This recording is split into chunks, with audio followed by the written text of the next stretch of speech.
رمضان اور شوال میں عمرہ کرنے والے پر کیا حج فرض ہو جاتا ہے؟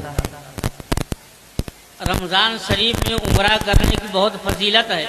حضور اقدس صلی اللہ علیہ وسلم نے ارشاد فرمایا، جس نے رمضان میں عمرہ کیا اس نے میرے ساتھ گویا حج کیا۔ سبحان اللہ، سبحان اللہ۔ اس لیے رمضان شریف میں عمرہ کرنے کی فضیلت بھی بہت زیادہ ہے، اور اس فضیلت کے پیش نظر مسلمانوں کا رجحان بھی ہے۔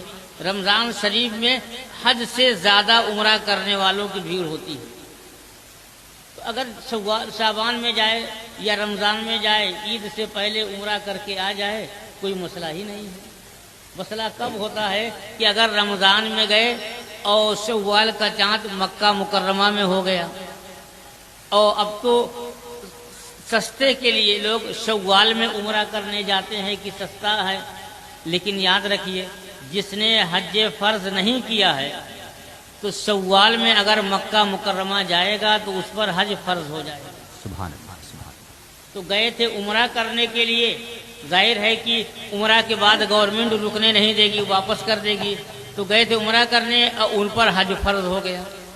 اگرچہ حج کرنے کی استطاعت نہیں تھی، اتنا پیسہ تھا کہ عمرہ کر سکتے تھے، لیکن جب شوال میں گئے، ذی قعدہ میں گئے حج سے پہلے، شوال سے لے کر کے حج کرنے سے پہلے، تو ان پر حج فرض ہو جائے گا۔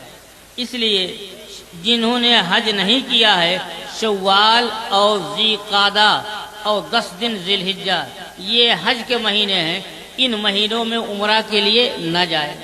جانا ہے تو ذی الحجہ کے بعد جائے، یعنی حج کے بعد جائے اور رمضان تک کر سکتا ہے، لیکن رمضان کا چاند ختم ہو گیا، عید کا چاند نظر آ گیا، اب مکہ مکرمہ میں داخل ہوگا تو عمرہ کرنا فرض ہو جائے گا۔ تاخیر کریں گے تو گناہ بھی ہوگا۔ بے شک، بے شک۔